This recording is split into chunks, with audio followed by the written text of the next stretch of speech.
One of the things that probably most exciting about this project is that here you have this collaboration between those in the technical domain, working in like computer science and applied computing, directly solving problems related to things that we're facing at the hospital.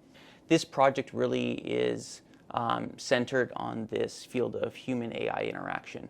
And so we're developing AI-powered smart glasses such as these.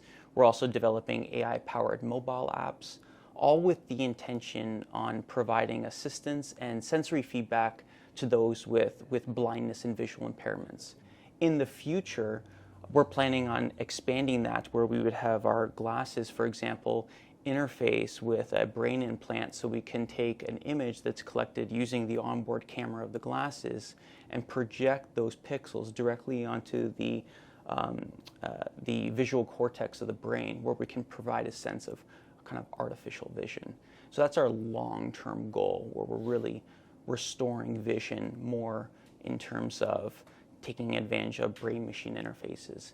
In the interim, we're really capitalizing on programs such as this and the expertise in AI and machine learning to be able to develop more non-invasive methods to provide a sense of artificial vision for our patient population. We're trying to develop AI technology that can actually be worn and operated in the real world.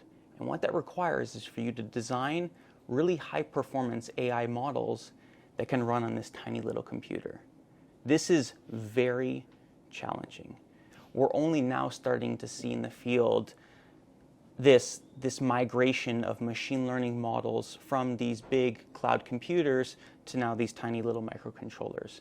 And they have to be able to do so, be able to identify obstacles for, say, navigation very accurately, because if it's not accurate, our patients could potentially fall and it could have some serious consequences. They also have to be done in real time.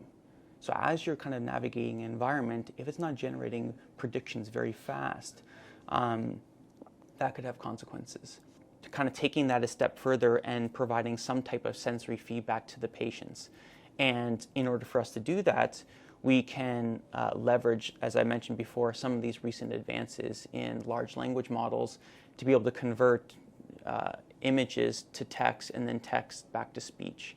And that's one of the things that Hanning has spent the past couple months working on, where with our, proprietary data set, he was able to train some really state-of-the-art vision language models, and then from there develop a text-to-speech model where we're able to then provide audio feedback to a patient. This is kind of the first proof of concept where we're kind of able to show for the first time we can leverage generative AI models to be able to give this kind of sense of artificial vision.